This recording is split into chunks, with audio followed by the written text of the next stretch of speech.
Olá, meus amados irmãos, estamos aqui ainda refletindo um pouco sobre a ministração que ocorreu domingo passado no livro de Atos, quando no capítulo 12 nós falamos de um contexto de crises humanas de um modo geral, né? Nesse contexto de Atos aí, você tem a questão de Herodes, que está vivendo uma conflagração na sua gestão, e há uma intermediação ali para que ele fizesse pazes com aqueles que dependiam da sua gestão, e nesse ínterim ele procura, na fraqueza, na debilitação da sua gestão, buscar ou levar a uma produção de uma cortina de fumaça para distrair as pessoas daquilo que estava acontecendo, ou seja, ele não estava conseguindo conduzir sua administração de forma efetiva. Isso é muito comum dos seres humanos, né? E comum sobretudo porque nós temos nisso aí a realidade da queda.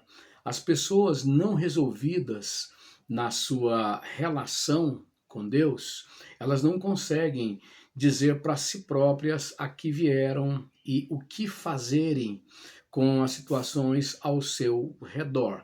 É aí onde surge a necessidade de criar certas situações que legitimem uma administração de vida, uma gestão de vida claudicante, cambaleante. Isso é uma realidade que serve ou que se impõe para todas as pessoas, independente do cargo que elas ocupem, independente do status. Esse é o drama da vida, esse é o problema da vida. O homem mal relacionado consigo, ele sucumbe a si mesmo, né? E sucumbe a tudo aquilo que está ao seu redor.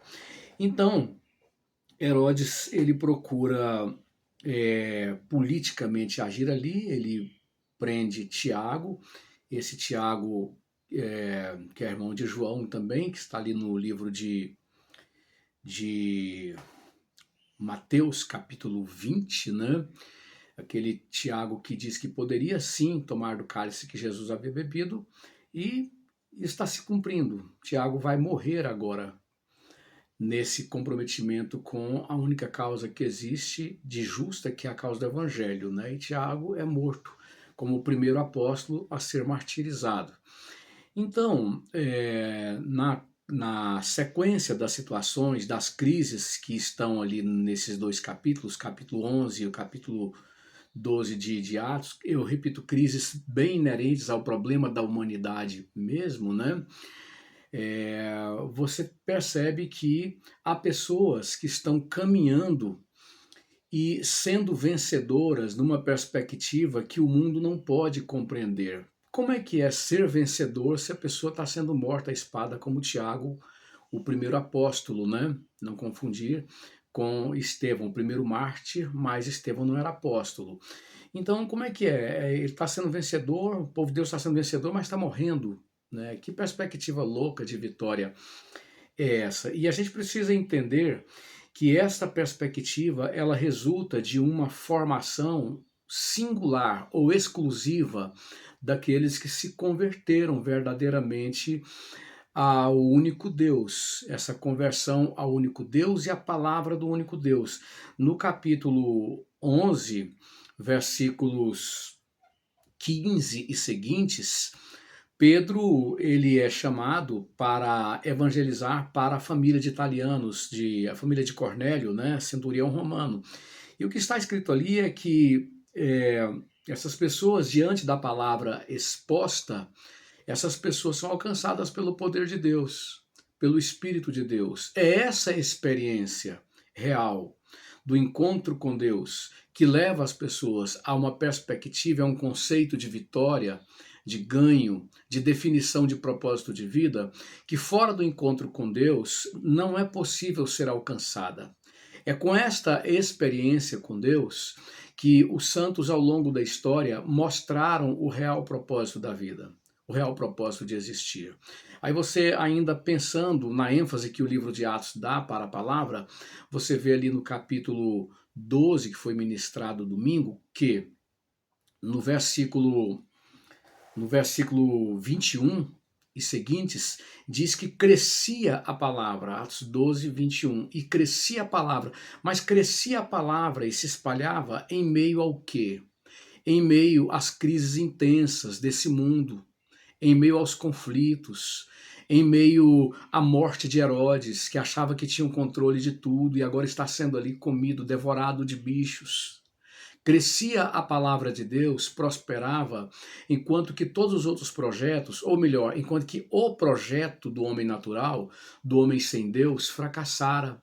E é a mesma coisa desde sempre, né?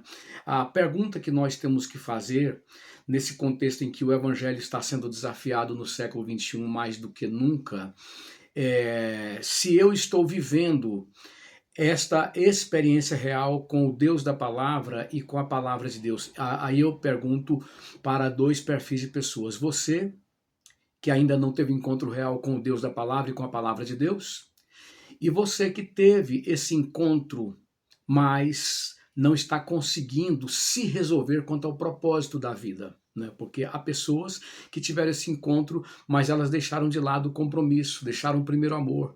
Então o velho homem está ganhando força e essas pessoas, eu me refiro a cristãos, estão vivendo crises próprias do homem natural, daqueles que não tiveram um encontro real com Deus. Então, é a pergunta, porque quanto a nós cristãos, eu tenho, dentre várias preocupações, a seguinte: pegaram o Espírito Santo e a palavra de Deus e colocaram os dois dentro de uma caixinha, fizeram dessa caixinha um kit místico, né?